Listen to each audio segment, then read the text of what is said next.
Explore the hidden trap of spiritual bypassing in this 10-minute video. Drawing on Carl Jung's teachings, we'll uncover how avoiding your shadow can stall your personal growth. With relatable insights, actionable advice, and reflective questions, this script guides viewers toward authentic self-discovery, encouraging emotional healing and true wholeness through Jung's lens of individuation. Hey there, beautiful soul. Have you ever felt like you're doing all the right spiritual things, meditating, chanting affirmations, chasing positivity, but something still feels off, like you're stuck, even though you're trying so hard to grow? That's what we're diving into today: spiritual bypassing. It's a sneaky habit where we use spirituality to avoid the messy, uncomfortable parts of ourselves. Carl Jung, the legendary psychologist, would call this ignoring your shadow, and trust me, it's holding you back from true wholeness. Stick with me for the next 20 minutes as we unpack this, explore Jung's wisdom, and find practical ways to face your truth. Let's get real together. Ready? Let's dive in. What is spiritual bypassing? So, what exactly is spiritual bypassing? It's when we use spiritual practices to dodge our deeper emotions, wounds, or truths. Picture this: you're upset about a breakup, but instead of feeling the heartbreak, you slap on a smile, say everything happens for a reason, and meditate it away. Sounds familiar? Jung believed that our unconscious mind speaks to us through emotions, dreams, even our pain. When we bypass those signals, we're not growing, we're hiding. Here's a real-world example. I once knew someone who was always love and light, quoting spiritual gurus, but exploding in anger over small things. They were avoiding their shadow, those parts of themselves they didn't want to face, like insecurity or resentment. Jung said the shadow isn't bad, it's just the unacknowledged parts of you. Ignoring it is like refusing to look under the hood of a car that's breaking down. You can keep driving, but it's gonna crash eventually. So, ask yourself, are you pushing away feelings like anger, sadness, or fear because they don't feel spiritual enough? Why do we spiritually bypass? Let's get into why we do this. Jung's concept of the shadow is key here. He taught that the shadow is everything we've pushed into the unconscious, our fears, shame, or traits we think aren't good. Maybe you were taught that anger isn't ladylike, or vulnerability makes you weak.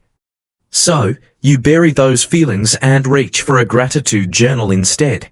Sound relatable? We bypass because facing the shadow is scary. It's raw, messy, and forces us to admit we're not perfect.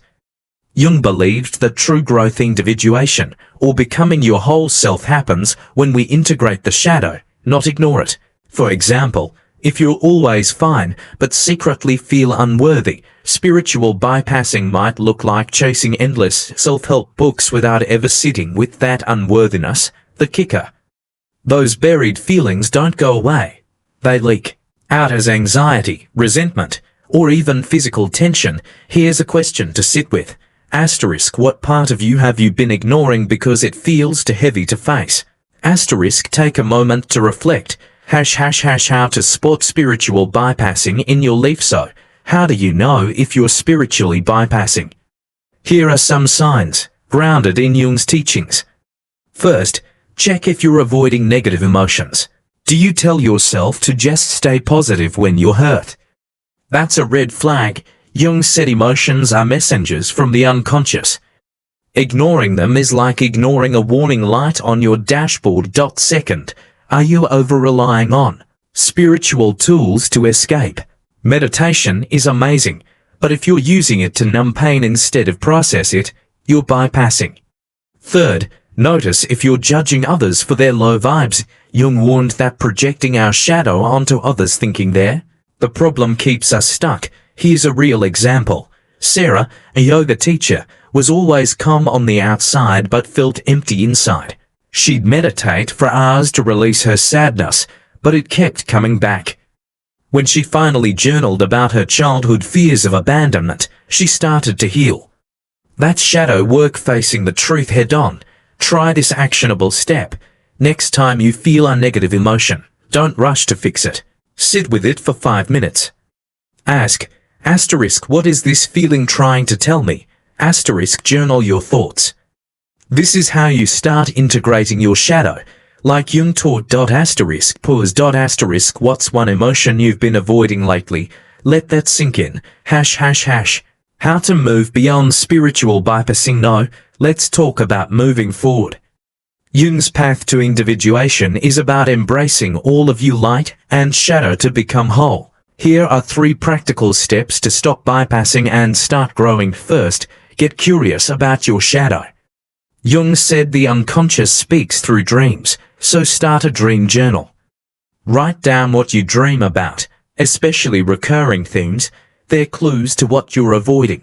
For example, dreaming about being chased might point to fears you're running from. Second, feel your feelings fully.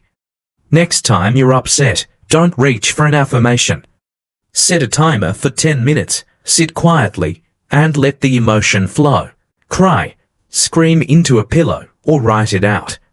This honors your unconscious, as Jung would say, and helps you process, not bypass. Third, seek balance, not perfection.